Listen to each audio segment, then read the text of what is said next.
असहिष्णुतार पराकाष्ठारे पहुंची विरोधी दल।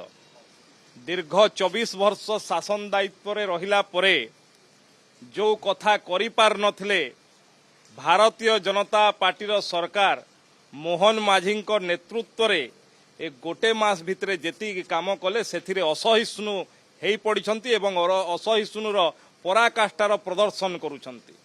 गोटे पटे ओडिया अस्मिता कथा कहउछंती एवं विरोधी दलर नेता गत काली विधानसभा रे तांकर वक्तव्य कौ भाषा रे रखिले सेटा कौ ओडिया अस्मितार परिचय सेटा टिके विरोधी दल निजे अनुध्यान करंतु। गत काली एठी हाउस बाहरे मीडिया रे मध्य विरोधी दलर नेता कौ ओडिया अस्मितार परिचय देले ता मध्य सी अनुध्यान करंतु एवं ओडिया अस्मिता कथा उठेबे। आज ओडिया अस्मितार पराकाष्ठा गोटे मास भितरे भारतीय जनता पार्टीर सरकार मोहन माझी नेतृत्व रे प्रदर्शन करछंती सेटा प्रत्येक ओडिया मर्मे मर्मे अनुभव करुछंती।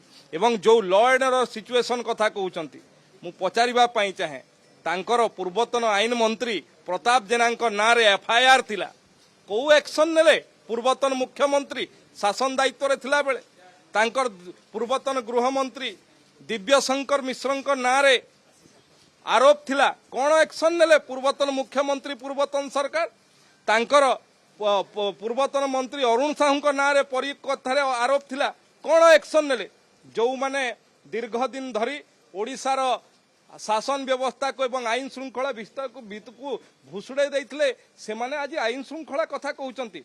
ये सरकार मोहन माझी सरकार भारतीय जनता पार्टी सरकार गोटे संवेदनशील सरकार दायित्ववान सरकार निश्चित भाव में तार दायित्व निर्वाह करेंगे अपेक्षा करते।